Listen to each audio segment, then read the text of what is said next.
உயர்ந்தவர், உமக்கு மேல் ஒருவரும் இல்லையே. எல்லோருக்கும் மேலாக உயர்ந்தவர், உமக்கு மேல் ஒருவரும் இல்லையே.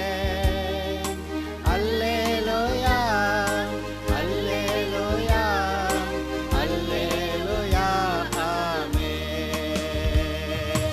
அல்லேலூயா, அல்லேலூயா, அல்லேலூயா, ஆமென். ஒருவரால் சிருஷ்டிக்கப்படாமலே தாமாக என்றென்றும் இருப்பவர், ஒருவரால் சிருஷ்டிக்கப்படாமலே. இப்பொழுதும் கூட சங்கீதம் 32 இதை நாம் வாசித்து இதில் இருக்கக்கூடிய நமக்கு கர்த்தர் போதிக்கிற இந்த வசனங்கள் ஆவியாயும் ஜீவனாயும் இருக்கிறது என்று இயேசு சொன்னார். ஆதலால் நம்முடைய ஆவிக்கேற்ற நமக்கு ஜீவன் உண்டாயிருக்க முடியும். அதாவது ஜீவன்னா தேவன் எப்படிப்பட்ட ஜீவன் உடையவராக இருக்கிறாரோ அதுபோல் நாமும் அப்படி ஜீவன் உள்ளவர்களாக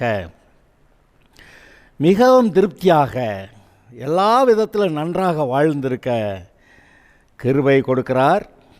அதற்கு இந்த சங்கீதத்தில் இப்பொழுது என்ன நமக்கு பேசுகிறார் என்று நாம் கவனிப்போமாக. அருமையானவர்களே, எவ்வளவோ சமயங்களில் கர்த்தருடைய வார்த்தை வருகிறது, அதை கவனியாமல் விட்டுவிடுகிறவர்கள் அநேகர். நாமே எவ்வளவோ நேரங்களிலே கர்த்தருடைய வார்த்தை வந்தபோது அது ஏதோ மனுஷர் பேசுகிறார்கள் ஏதோ ஒன்று என்று நாம் விட்டுவிட்டு அதனால் உண்டாயிருந்த நன்மைகளையும் விட்டுவிட்டோம். பார்த்தீங்களா? ஆதலால் கர்த்தர் பேசும்போது நாம் கவனிப்போமாக. இந்த வசனங்களை நமக்கு பிரயோஜனமாயிருக்கும்படியாக பைபிளில் எழுதி வைத்திருக்கிறார். பைபிளில் இருக்கிறதெல்லாம் வேதத்தின் ஒரு பகுதி. வேதம் அதில் இது ஒரு வேதத்தில் ஒரு பகுதி. நம்ம என்ன ஒரே நாளில் பைபிள் பூரா படிச்சிடுவோம்? முடியாது. அப்படியானால் ஒவ்வொரு நாளும் அவ்வப்போது நாம் படிக்கிற வாசிக்கிற அந்த பகுதிகளிலிருந்து நமக்கு ஜீவன் உண்டாயிருக்கும்படி தேவன் அனுகிரகம் செய்திருக்கிறார். இன்றைக்கு இந்த வசனங்களை நாம் பேசுகிறோம், கேட்கிறோம்.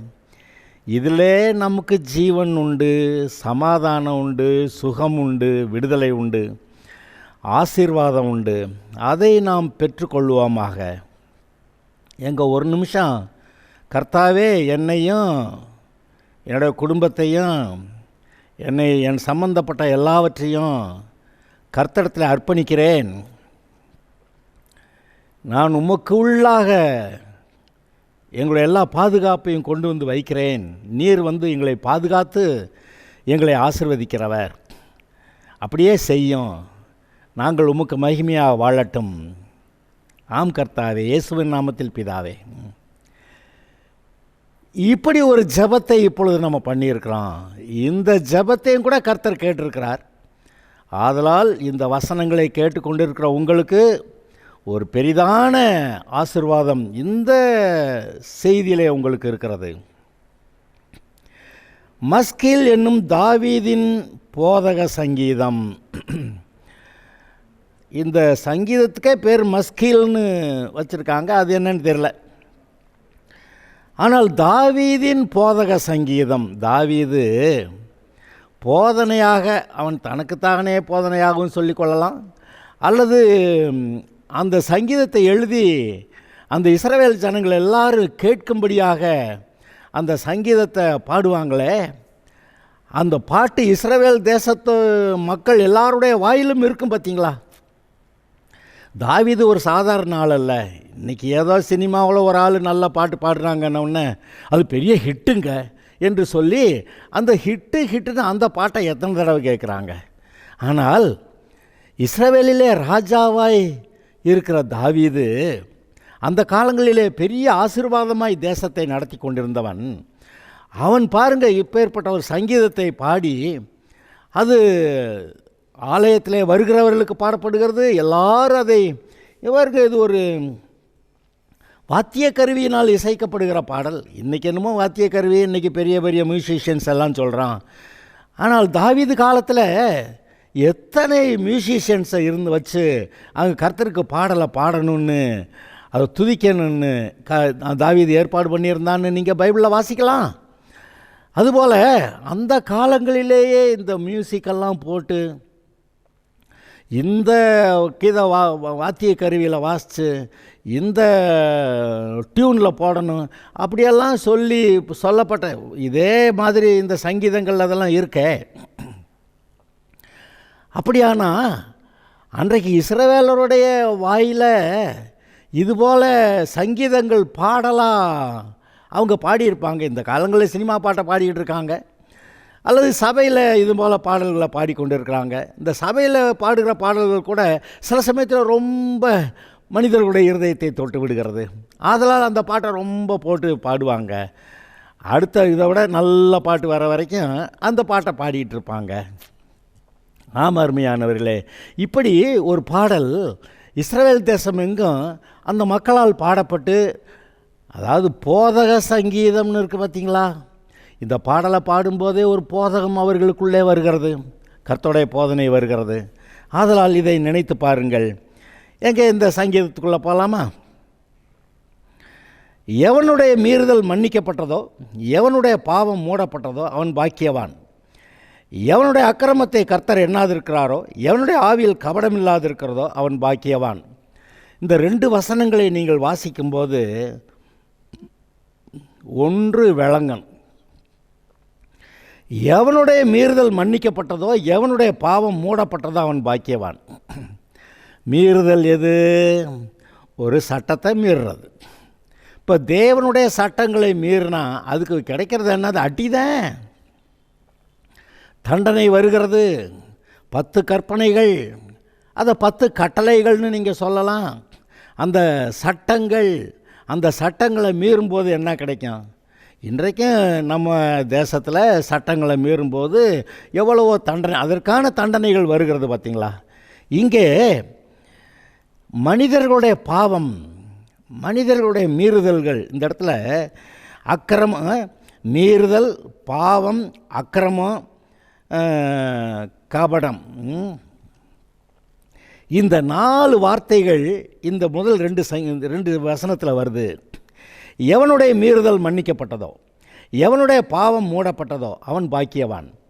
எவனுடைய அக்கிரமத்தை கர்த்தர் எண்ணாதிருக்கிறாரோ, எவனுடைய ஆவியில் கபடம் இல்லாதிருக்கிறதோ அவன் பாக்கியவான். பாருங்க, ஆதாம் பாவம் செஞ்சான். அவனுடைய சந்ததியாக தலைமுறையாக பிறக்கிற எல்லாரும் பாவிகளாக தான் பிறக்கிறாங்க. ஆனால் யாரெல்லாம் உத்தம இருதயத்தோட நான் மறுபடியும் தேவனிடத்திலே வருகிறேன், ஆதாம் தேவன்கிட்ட பிசாசுக்கிட்ட போனான். இப்போ பிசாசிடத்திலே கிடக்கிற எல்லாரும் தேவனிடத்திலே வருவதற்கு வாய்ப்பு கொடுக்கப்படுகிறது. பேக் டு காட், மீண்டும் தேவனிடத்திலே வருவோம் அப்படின்னு ஒரு காரியம். மீண்டும் தேவனிடத்தில் அப்படின்னு நீங்கள் சொல்லலாம். அப்படியானா மீண்டும் தேவனிடத்தில் வருவதற்கு ஒரு இருதயம் வேண்டும். ஆமாம், அதுக்கு எப்படி? ஏற்கனவே பாவி, ஏற்கனவே மீறுதல்கள், ஏகப்பட்ட பாவங்கள், ஏகப்பட்ட விதத்தில் குற்ற மனசாட்சி, ஏகப்பட்ட அக்கிரமங்களை செஞ்சுருக்கிறோம். கபடமாக கூட அநேக காரியங்களை செஞ்சுருந்துருக்கலாம். ஆனால் ஒரு மனிதனானவன் எப்பொழுது மனம் திரும்புகிறானோ, தன்னுடைய பாவத்தை விட்டு, அந்த பொல்லாத வழிகளை விட்டு, பிசாசுடைய வழிகளை விட்டு கர்த்தரிடத்தில் திரும்புகிறானோ அவனை மன்னிக்கிறேன் என்று கர்த்தர் சொல்லுகிறார். அவனை கழுவுகிறேன், பரிசுத்தமாக்குகிறேன் என்று சொல்லுகிறார்.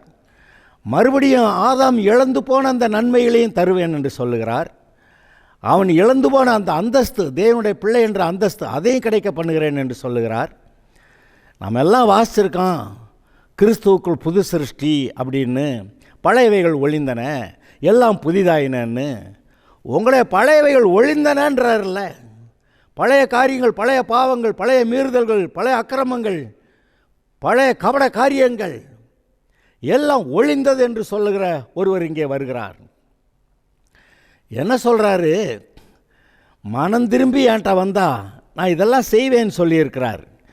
அதாவது ஏற்கனவே பாவம் செய்தவர்கள் என்ன செய்வாங்க? அந்த பாவங்களுக்கு பரிகாரம் தேடுறேன்பாங்க. ஆனால் இவர்கள் செய்கிற பரிகாரம் அது பூரணமாகாது. ஆதலால் தேவனே ஒரு பரிகாரம் செய்து தம்முடைய குமாரனாகிய இயேசுவை அனுப்பி பரிகாரம் செய்திருக்கிறார். அதன் மூலமாய் பாவ மன்னிப்பு உண்டாகிறது. மறுபடியும் கழுவப்பட்டு நாம் பரிசுத்தமாகிறோம். நாம் தேவனுடைய பிள்ளை என்ற அந்தஸ்துக்குள் வருகிறோம். அப்புறம் தேவனுடைய ஆசீர்வாதங்களை எல்லாம் சுதந்திரிக்க வாய்ப்பு வருகிறது. அதனால தான் எவனுடைய மீறுதல் மன்னிக்கப்பட்டதோ, எவனுடைய பாவம் மூடப்பட்டதோ அவன் பாக்கியவான். எவனுடைய அக்கிரமத்தை கர்த்தர் எண்ணாதிருக்கிறாரோ, எவனுடைய ஆவியில் கபடம் இல்லாதிருக்கிறதோ அவன் பாக்கியவான் என்று. பாருங்க, எவனுடைய மீறுதல் மன்னிக்கப்பட்டதோ, எவனுடைய பாவம் மூடப்பட்டதோ, யாருக்கு? யாருடைய மீறுதலை கர்த்தர் மன்னிப்பார்? யாருடைய பாவத்தை மூடி போட்டுருவார்? மறுபடி தொடர்ந்து பாவத்தில் இருக்கிறவங்களா? தொடர்ந்து பிசாசுடைய கட்சியில் இருக்கிறவங்களா? பழைய ஏற்பாட்டு காலத்தில் அந்த 10 கற்பனைகள், அந்த கற்பனையை நிறைவேற்றிட்டா பரலோகம் போகலாம்னு நினச்சாங்க. ஆனால் ஒருத்தர் கூட அந்த 10 கற்பனையை நிறைவேற்ற முடியலை. எல்லாரும் ஐயோ இந்த கற்பனையை அங்கே விட்டுட்டேன், அந்த கற்பனையை அந்த இடத்துல விட்டுட்டேன் என்று சொல்லி அந்தந்த இடத்துல தவறி விட்டோம் என்று அந்த குற்ற மனசாட்சி அப்புறம் ஏதோ தண்ணியை தேத்திக்கிடுவாங்க.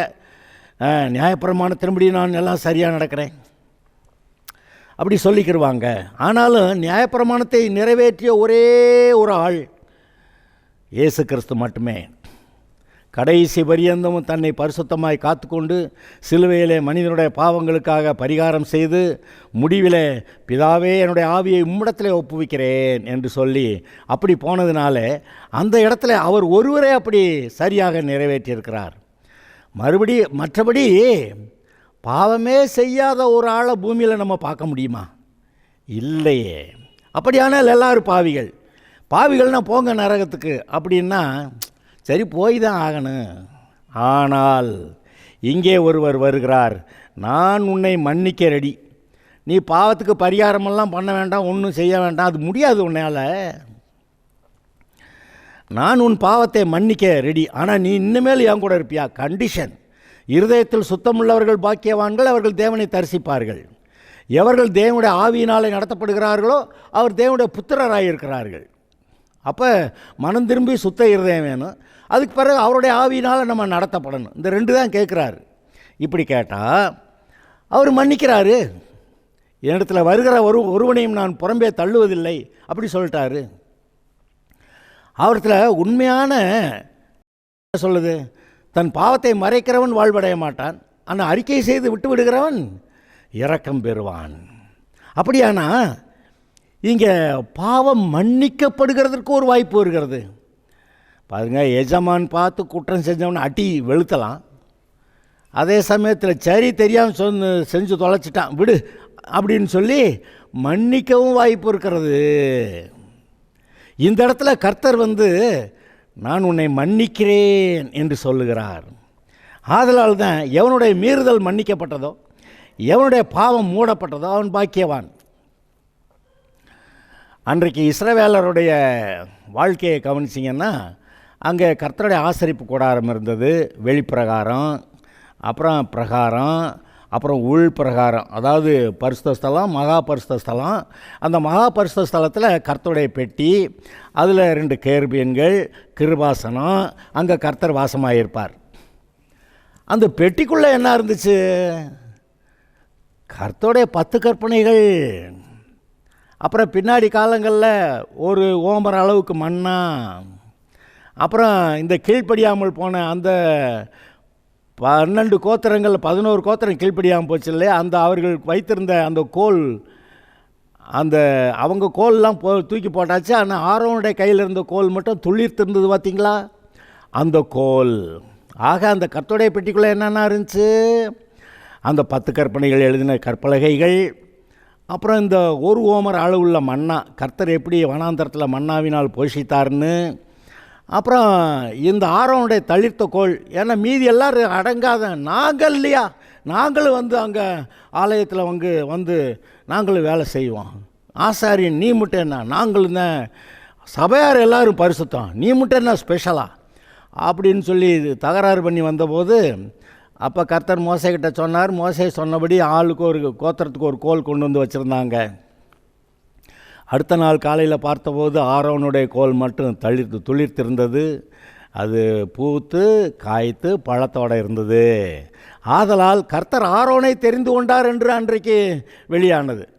ஆக இந்த காரியங்கள் அந்த கர்த்தருடைய பெட்டிக்குள்ளே இருந்தது. அந்த கர்த்தருடைய பெட்டியை மூடி அது மேலே கிருபையின் ஆசனம், கிருபாசனம்,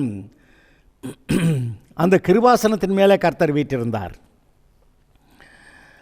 ஒரு சமயத்தில் என்ன ஆயிடுச்சு, சீலோவில் இருந்த கர்த்தருடைய பெட்டியை எடுத்துகிட்டு போய் பெலிஸ்தரோட யுத்தம் பண்ண போகிற போது அந்த யுத்த காலத்துக்கு பெட்டியை கொண்டு போயிட்டாங்க.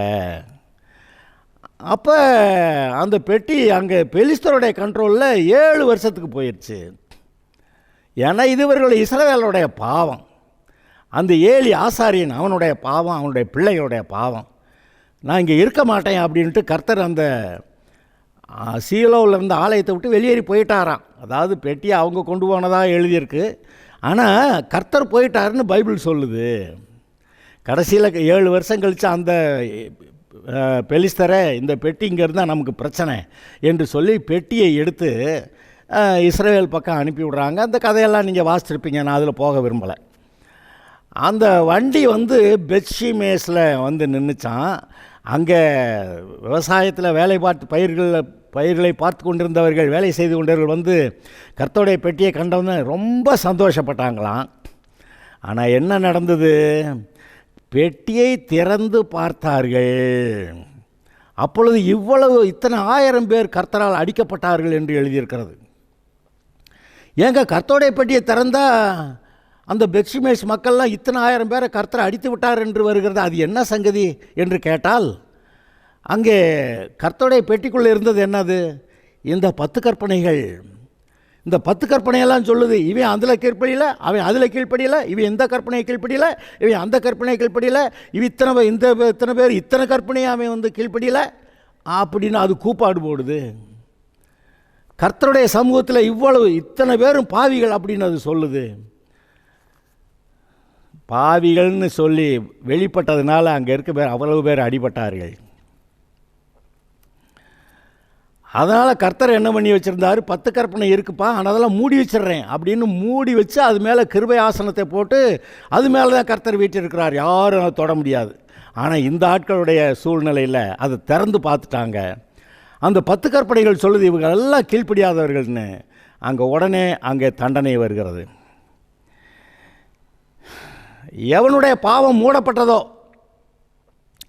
கற்பனைகள் மூடப்பட்டிருந்தது, அதனால் அந்த கற்பனை பேசவே இல்லை, கம்முன்னு இருக்குது. அதை திறந்தாங்க, கற்பனை பேசிருச்சு, அதனால் அடி விழுந்தது. எவனுடைய மீறுதல் மன்னிக்கப்பட்டதோ, எவனுடைய பாவம் மூடப்பட்டதோ அவன் பாக்கியவான். எவனுடைய அக்கிரமத்தை கர்த்தர் எண்ணாதிருக்கிறாரோ, ஏன் விவரம் தெரியாமல் செஞ்சுட்டாங்க விடு அப்படின்னு நாம் சொல்கிற மாதிரி, அறியாமையில் இருந்த காலங்களை தேவன் காணாதவர் போல் இருந்தார். ஆனால் இப்பொழுதோ யார் எங்கிருந்தும் உள்ள ஜனங்களும் மனம் திரும்ப வேண்டும் என்று கட்டளையிடுகிறார். அப்படி வருதே. அப்போ எவனுடைய அக்கிரமத்தை கர்த்தர் எண்ணாதிருந்தார், விவரம் தெரியாமல் என்னத்தையாவது செஞ்சுட்டாக்கா சரி போ தொலையே அப்படின்னு விட்டுருவார். அப்புறம் எவனுடைய ஆவியில் கபடம் இல்லாது இருக்கிறதோ அவன் பாக்கியவான். இப்போ நாமளே சிலர் வந்து நம்மகிட்ட பேசுகிறப்ப, இவன் நல்லா பேசுகிறான் ஆனால் இருதயத்தில் எதையோ மறைக்கிறான், இவன் நல்லா பேசுகிறான் ஆனால் இவன் வஞ்சகமானவன் அப்படின்னு நாமே சில ஆட்களை பார்த்து எடை போடுறோமா இல்லையா? கர்த்தருக்கு தெரியாதா? இங்கே சிலர் வந்து இஸ்ரவேல் ஜனங்களே பல சமயத்தில் இவங்க தங்களுடைய வாயினாலே அறிக்கை பண்ணுகிறார்கள், அவர்கள் இருதயமும் எனக்கு தூரமாக இருக்கிறது அப்படியெல்லாம் கர்த்தர் சொல்லியிருக்கிறாரு. அப்போ கபடமாக வந்து பேசுகிறாங்க அப்படின்னுலாம் அவர் பார்க்குறாரு. இப்போ யாரை அவர் மன்னிக்கிறாரு? யாருடைய ஆவியில் கபடம் இல்லாது இருக்கிறதோ, இவன் நல்ல பையன்ப்பா, விவரம் தெரியல ஆனால் நல்ல பையன், கபடமெல்லாம் இல்லாதவன் அப்படின்னு சிலரை பார்த்து சொல்ல முடியுது பார்த்தீங்களா? அப்போ யாருடைய ஆவியில் கபடம் இல்லாதிருக்கிறதோ அவர்கள் பாக்கியவான்கள். இந்த வசனம், இந்த 2 வசனமும் இது புதிய ஏற்பாட்டில் கிருபையின் கீழ் மனிதன் வருகிறான் என்பதை காட்டுகிறதா இருக்கிறது. பழைய ஏற்பாட்டில் நோவா காலத்திலிருந்து, மோசே காலத்திலிருந்து இயேசு கிறிஸ்து வர வரைக்கும் அங்கே இந்த 10 கற்பனை தான் அந்த இஸ்ரவேல் ஜனங்களை போட்டு ஆட்டி வச்சுக்கிட்டு இருந்தது. அந்த 10 கற்பனைகள் மூலமாக யாரும் நீதிமானாகவே முடியாது. ஆனால் தேவனுடைய எதிர்பார்ப்பு, காட்ஸ் ஸ்டாண்டர்டு, அவர் எந்த அளவுக்கு அவர் உயர்ந்தவர், நாம் அங்கே வரணுமான அந்த 10 கற்பனையை நிறைவேற்றணும். ஆனால் அது எவ்வளவு உயரம்னாக்க எந்த கற்பனையும் நம்ம நிறைவேற்ற முடியாதுங்கிற அளவுக்கு அவர் உயரமாக இருக்கிறார். அப்போ இந்த 10 கற்பனைகள் எதை காட்டுது? தேவனுடைய ஸ்டாண்டர்ட் என்ன, அவர் எவ்வளவு உயர்ந்தவர் என்று காட்டுகிறது. இவர்கள் பாவம் செய்கிறதுனால இவர்கள் எவ்வளவு தாழ்ந்தவர்கள் என்று காட்டுகிறது. இப்படி இந்த 10 கற்பனைகள் மோசே காலத்திலிருந்து இயேசு கிறிஸ்து காலம் வரைக்கும் கொடுக்கப்பட்டது எதற்கு? இந்த இஸ்ரவேல் ஜனங்களெல்லாம் நாங்கள் யோகியர்கள் தான், நல்லவங்க தான் சொல்லிக்கிட்டு கன்றுக்குட்டியை வேறு செஞ்சாங்க பாருங்கள்.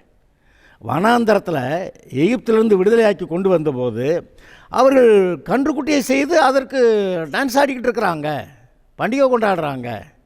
இதையெல்லாம் செஞ்சுக்கிட்டு நாங்கள் யோகியர்கள் தான் சொன்னால், அப்போ பார்த்தாரு இவங்க இதுக்கு மேலே விட்டால் இருதயத்தில் உணர்வு இல்லாமல் அவங்க பாட்டுக்கு புறஜாதிகளாக போயிடுவாங்க.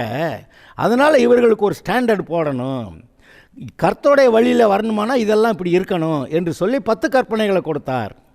அந்த 10 கற்பனைகள் தான், உன் தேவனாய கர்த்தர் நானே, என்னையன்றி உனக்கு வேறே தேவர்கள் உண்டாயிருக்க வேண்டாம், நீ விக்கிரகங்களை செய்யவோ நமஸ்கரிக்கவோ சேவிக்கவோ வேண்டாம், நீ கர்த்தருடைய ஓய்வு நாளை ஒழுங்காக ஆசரிப்பாயாக, அங்கே கர்த்தருடைய நாமத்தை வீணிலே வழங்காதிருப்பாயாக, நீ நன்றாக இருக்கும்படி உன் தாயையும் தகப்பனையும் கனம் பண்ணுவாயாக, கொலை செய்யாதிருப்பாயாக, விபசாரம் செய்யாதிருப்பாயாக, களவு செய்யாதிருப்பாயாக, பொய் சாட்சி சொல்லாதிருப்பாயாக, இச்சியாதிருப்பாயாக, இத்தனை கற்பனைகளையும் சொல்லிட்டாரு. ஆனால் அந்த கற்பனைகளை செய்யணும்னு முயற்சி பண்ணி பார்த்தாங்க, எல்லாருமே தோத்துட்டாங்க. கடைசியில் ஐயோ எங்களுக்கு முடியாது, கர்த்தர் தான் எங்களை மன்னிக்கணும்னா. இப்போ கர்த்தர்கிட்ட வர்ற ஒரு வேலைக்கு வருது. இந்த நியாயப்பிரமாணம் மக்களை கிறிஸ்துவத்தில் வழிநடத்தக்கூடிய உபாத்தியாக இருக்கிறது என்று எழுதியிருக்கிறது. அப்படி கர்த்தர்கிட்ட வரும்போது அவர் மன்னிக்கிறாராம். நியாயப்பிரமாணத்தின்படி நாங்கள் கரெக்டாக நடந்துருவோமாக்கும் அப்படி சொன்னப்போ பேசாமல் இருக்கிறாராம். ஐயோயோ எனக்கு இதெல்லாம் செய்ய முடியல, கர்த்தாவே எனக்கு மன்னிக்கணும்னு, என்னை கழுவணும், என்னை பரிசுத்தமாக்கணும், நான் உங்களுடைய பிள்ளையாக வர்றேன், என்னை காப்பாற்றுங்கன்னு கர்த்தர்கிட்ட ஓடி வரும்போது அப்பொழுது அவனுடைய மீறுதல் மன்னிக்கப்படுகிறது, அவனுடைய பாவம் மூடப்படுகிறது, அவனுடைய அக்கிரமத்தை கர்த்தர் எண்ணாதிருக்கிறார். இதெல்லாம் யாருக்கு நடக்கும்? ஆவியிலே கபடம் இல்லாதவர்களுக்கு. அருமையானவர்களே, இது எவ்வளோ ஒரு நல்ல விஷயம். புதிய ஏற்பாட்டில் இயேசு கிறிஸ்து வந்த ஒருபாடு இன்றைக்கு நம்ம கிருபையின் காலம்னு சொல்லுவோம், பரிசுத்த ஆவியின் காலம்னு சொல்லுவோம். இந்த பரிசுத்த ஆவியானவர் நம்ம நடத்துகிற விதத்தை கவனிச்சிங்கன்னா எவ்வளவு கிருபையாக நமக்கு நம்முடைய வாழ்க்கையில் ஆசீர்வதிக்கிறார் என்று பாருங்கள். அந்த நியாயப்பிரமாணத்தை உங்களால் நிறைவேற்ற முடியாது, அதனால் இயேசு நிறைவேற்றினார். இன்றைக்கு நான் பரிசுத்த ஆவியினால் உன்னை நிரப்புகிறேன் என்று கர்த்தர் சொல்லுகிறார். இயேசு பரிசுத்த ஆவியிலே நிறைந்தவராக நியாயப்பிரமாணத்தை நிறைவேற்றினார். இன்றைக்கு நீங்களும் நான் எல்லாருமே பரிசுத்தாவின் அபிஷேகத்தில் நிறைந்து அந்த நியாயப்பிரமாணத்தை சுலபமாக நிறைவேற்றுவதற்கு கர்த்தர் உதவி செய்கிறாராம். நீங்கள் மத்தேயு 5, 6, 7 அதிகாரங்கள் மலைப்பிரசங்கத்தை வாசிச்சிங்கன்னா உங்களுக்கு அந்த காலத்திலே சொல்லப்பட்டது விபசாரம் செய்யாதிருப்பாயாகன்னு. ஆனால் இவர் என்ன பண்ணுறாரு? இயேசுனார் ஒரு ஸ்திரீயை இச்சையாக பார்த்தாவே நீ விபசாரம் பண்ணிட்டேன்றாரு. ஐயோ, பழைய ஏற்பாடாக தேவலாம் போல் இருக்குது. ஆனால் பரிசுத்த ஆவியானவர் நமக்குள்ளே வந்த பிறகு இச்சையே போயிடுதுங்க. அப்போ இச்சையாது இருப்பாயாங்கிறது ரொம்ப சுலபமாக நிறைவேற்றுகிறான். இச்சையே இல்லைன்னா அப்புறம் கிட்ட பாவம் செய்கிறது. இச்சை தான் கற்பம் தரித்து பாவத்தை பிறப்பித்து பாவம் மரணத்தை பிறப்பிக்கிறது. ஆனால் நமக்கு இச்சையே இல்லாமல் வேரோடு அறுத்துப்படுறாரு. எப்போ? பரிசுத்த ஆவியிலே நிரம்பும்போது. அப்படி பரிசுத்த ஆவியிலே நிரம்பும்போது தான் நாம் கிருபையில் வாழ்கிறோம். அப்பொழுது பாவம் மன்னிக்கப்பட்டிருக்கிறது, மீறுதல் மன்னிக்கப்பட்டிருக்கிறது, பாவம் மூடப்பட்டிருக்கிறது, அக்கிரமத்தை எண்ணாதிருக்கிறார். அவர் நம்ம கவடம் இல்லாமல் இருந்தால் தான் பரிசுத்த ஆவியானவர் நம்மளை நிரப்பவே செய்வார். ஆக இந்த 2 வசனங்கள் மிகவும் அருமையானவைகள். இதை ஒருத்தன் அடக்கி வச்சுக்கிட்டு, பாவத்தை அடக்கி வச்சுக்கிட்டே இருந்தானா, கதையை கேளுங்க. நான் அடக்கி வைத்த மட்டும் நித்தம் என் கதறுதலினாலே என் எலும்புகள் உலர்ந்து போயிற்று. இரவும் பகலும் என் மேல் உம்முடைய கை பாரமாக இருந்ததினாலே என் சாரம் உஷ்ணகால வறட்சி போல வறண்டு போயிற்று. நான் என் அக்கிரமத்தை மறைக்காமல் என் பாவத்தை உமக்கு அறிவித்தேன், என் மீறுதல்களை கர்த்தருக்கு அறிக்கையிடுவேன் என்றேன். அப்பொழுது தேவரீர் என் பாவத்தின் தோஷத்தை மன்னித்தீர். ஆஹா, கர்த்தர்கிட்ட போய் என் பாவத்தை அறிக்கையிடுறேன், எனக்கு மன்னிக்கணும்னு சொல்லி அப்படி கேட்டபோது, மீறுதல்களை அறிக்கையிடுவேன்னு சொல்லிட்டு அறிக்கையிட்ட போது, யார் மனம் திரும்புகிறவன் தானே இதை செய்ய முடியும்? அப்பொழுது தேவரீர் என் பாவத்தின் தோஷத்தை மன்னித்தீர், பாவத்தினால் உண்டாகிற சாபங்களை எல்லாம் நீக்கினீர். அதான தோஷத்தை மன்னித்தீருங்கிறது. என்ன அருமையான வார்த்தைகள்! இன்றைக்கு யோசித்து பாருங்கள், பாவங்கள்லாம் உண்மையாக கபடம் இல்லாத இருதயத்தோடு அறிக்கை பண்ணிட்டீங்களா? அறிக்கை பண்ணிட்டு விட்டுறேன்னு சொல்லியிருந்தா, கபடம் இல்லாத இருதயமுடையவர்கள் பாக்கியவான்கள்னு சொன்னாரே, ஏன்? அந்த பாவங்களெல்லாம் நீக்கப்படுகிறது, அந்த பாவத்தின் தோஷம் மன்னிக்கப்படுகிறது, மீறுதல்கள் மன்னிக்கப்படுகின்றன, பாவங்கள் மூடப்படுகின்றன. அதுக்கு நமக்கு என்னங்க வேணும்? கர்த்தர் முன்னாடி வந்து சுத்த இருதயத்தோட, உத்தம இருதயத்தோட, கர்த்தாவே ஸ்தோத்திரம், பரலோகத்தின் பிதாவே உமக்கு ஸ்தோத்திரம், அப்படி விடுதலையோடு பேசக்கூடிய இந்த இருதயத்தை தவிர வேறு எதுங்க நமக்கு ஆசீர்வாதமாக இருக்க முடியும்? ஆனால் இதை தர்றேன்றாரு. அல்லேலூயா! இப்போ இதை கொஞ்சம் யோசிப்பீங்களா? நான் என் அக்கிரமத்தை மறைக்காமல் என் பாவத்தை உமக்கு அறிவித்தேன், என் மீறுதல்களை கர்த்தருக்கு அறிக்கையிடுவேன் என்றேன். பாவத்தை மறைக்கிறவன் வாழ்வடைய மாட்டான், ஆனால் அதை அறிக்கை செய்து விட்டு விடுகிறவன் இரக்கம் பெறுகிறான். எங்கே இந்த 1 யோவானில் என்ன சொல்கிறார் இவர்? நான் அதை வாசிக்கிறேன். நம்முடைய பாவங்களை நாம் அறிக்கையிட்டால் பாவங்களை நமக்கு மன்னித்து, மனம் திரும்பி பாவத்தை அறிக்கையிட்டால் பாவங்களை நமக்கு மன்னித்து, எல்லா அநியாயத்தையும் நீக்கி நம்மை சுத்திகரிப்பதற்கு அவர் உண்மையும் நீதியும் உள்ளவராயிருக்கிறார். இப்போ நம்ம கேட்குறோம், ஐயா கர்த்தாவே உம்முடைய நீதியின்படியே, உம்முடைய உண்மையின்படியே, உம்முடைய நீதியின்படியே எங்களை மன்னித்து, உம்முடைய நீதியாக உம்முடைய அந்த உத்தமமாக எங்களை மாற்றும் ஆண்டவரே. எப்படி? மன்னித்து எல்லா அநியாயத்தையும் நீக்கி நம்மை சுத்திகரிப்பதற்கு. அநியாயத்தை நீக்க ஆண்டவரே, என்னை சுத்திகரி ஆண்டவரே, உம்முடைய நீதியின்படி, உம்முடைய கிருபையின்படி. நம்மளுடைய நீதி இல்லை ஆண்டவரே, உம்முடைய நீதியின்படி. ஏன்னா அவர் ஒரு நீதி வச்சிருக்கிறார், இப்படி மனம் திரும்பி வர்றவங்களெல்லாம் நான் வந்து பரிசுத்தமாக்குவேன்னு. ரோமர் 3வது அதிகாரத்தில் 26வது வசனத்தை வாசிச்சிங்கன்னா அதில் அதோடைய வெளிப்பாடு அங்கே இருக்குது. அப்படி நான் செஞ்சிருவேன் அப்படின்னு சொல்லியிருக்கிறார். அப்படி செய்கிறதுனால தான் அவர் நீதியுள்ளவராக இருக்கிறாராம். அருமையானவர்களே, இப்பொழுது இதை யோசித்து பாருங்கள். நம்முடைய இருதயத்தில் கபடம் இல்லாத அளவுக்கு நம்முடைய இருதயத்தை சரி பண்ணி, உத்தம இருதயத்தோட, கர்த்தாவே நான் என் பாவத்தெல்லாம் உங்கள்கிட்ட அறிக்கையிடுறேன், என்னை கழுவி சுத்திகரிக்கணும், என்னை மன்னிக்கணும்னு நீங்கள் கேட்டீங்கன்னா, அவர் உங்களுடைய பாவங்களை மன்னித்து எல்லா அநியாயங்களையும் நீக்கி உங்களை சுத்திகரிப்பதற்கு அவர் உண்மையும் நீதியும் உள்ளவராயிருக்கிறார். ஆஹா, என்ன நல்ல கர்த்தர்! அவர்கிட்ட உத்தமமாக வந்து கர்த்தரத்தில் பேசலாமா? உங்களுடைய இருதயத்தில் குற்றமாக உணர்கிற எல்லா காரியங்களையும் அவர்கிட்ட அறிக்கை பண்ணிட்டு, இனிமேல் இந்த மாதிரி வியாபாரத்துக்கு போக மாட்டேன் ஆண்டவரே, இந்த பாவத்துக்கு போக மாட்டேன் ஆண்டவரே, என்னை உம்முடைய நாமத்து நிமித்தம் என்னை பரிசுத்தமாக்குகிறேன், மனம் திரும்புகிறேன், உம்முடைய இரத்தத்தால் கழுவுங்க, உம்முடைய பரிசுத்தாவினால் என்னை கழுவுங்க. நம்ம கேட்கலாமா? அவர் வருவார் இப்பொழுதே. எப்போ நீங்கள் அறிக்கையிட்டு விடுறேன்னு சொல்கிறீங்களோ, அந்த பாவத்தை விடுறீங்கிறீங்களோ, கர்த்தரோடு கூட ஐக்கியமாக விரும்புகிறீர்களோ, உடனடியாக அவர் வருகிறார். அவர் உங்களை கழுவுகிறார், உங்களை பரிசுத்தமாக்குகிறார், புதிய இருதயத்தை உங்களுக்குள்ளே சிருஷ்டிக்கிறார். கிறிஸ்துவுக்குள் புது சிருஷ்டியாக இருப்பீர்கள். கர்த்தருக்குள்ளே ஒரு நல்ல ஜெயமான சாட்சியான ஆசீர்வாதமான வாழ்க்கையை வாழ்வீர்கள். Okay, God bless you.